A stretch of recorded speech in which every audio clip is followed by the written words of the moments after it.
Para bapak dan ibu dan saudara-saudara sekalian yang kami cintai dalam Yesus Kristus.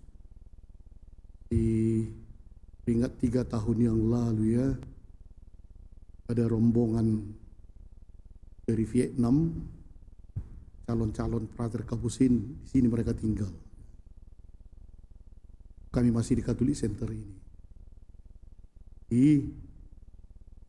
Mereka itu belajar bahasa Indonesia di Taman Gajah Mada sana.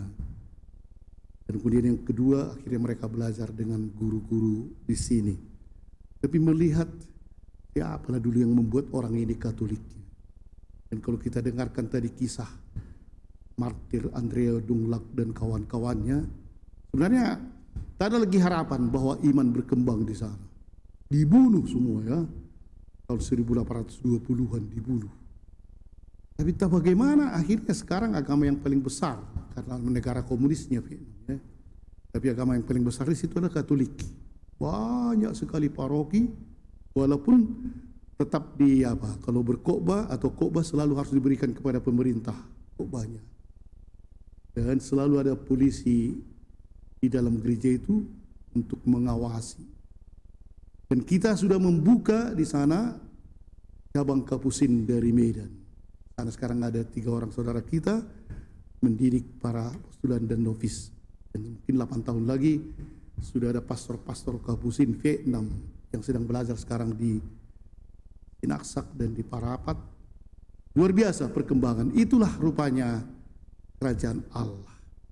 Dan pada hari ini kalau kita lihat memang raja ya, luar biasa kekuasaan raja sampai tahun 1000 sampai sekarang pun sebenarnya ya.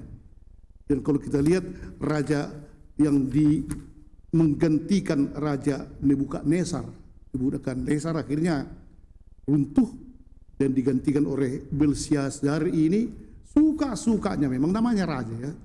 Peralatan yang dari Yerusalem, dari Bait Allah, piala-piala yang dari tempat maha suci, semua bejana-bejana dari situ diangkat. Dan dalam kemabukannya mereka ingin minum anggur dari situ. Enak kali situ kan, ayo ambil dulu dari orang Israel itu, kita minum-minum di situ dengan piala yang mereka bilang katanya kudus dan seterusnya. Raja suka-sukanya, dan akhirnya itulah tadi kata-kata yang mene tekel ufarsin. Ini menunjukkan atas dari kekuasaan raja itu. Para bapak dan ibu dan saudara sekalian, pada hari ini dalam Injil juga kita lihat kekuasaan raja di dunia ini memang kadang luar biasa. Tetapi Yesus sudah meramalkan dan mengantisipasi, bernubuat tentang itu. Kalau kita lihat pun di negara kita sebenarnya kan banyak sekali yang membenci kita di sini, apalagi kita minoritas. Apapun kita buat dibenci, mau mendirikan gereja dihalangi. Atau kalau kita biar umpamanya, coba kita yang membuat semua toa di setiap gereja, kita akan dilempari. Banyak, memang siapapun pengikut Yesus pada umumnya itu dibenci orang. Karena kebenaran memang tak pernah dia mudah diterima orang. Jadi persekutuan dengan Yesus ini konsekuensinya memang akan kita rasakan, diperlakukan tidak adil, dan akhirnya juga kadang-kadang kita disingkirkan, kadang-kadang malahan terancam. Di dalam sejarah Vietnam malahan dibunuh. Inilah pengikut Yesus.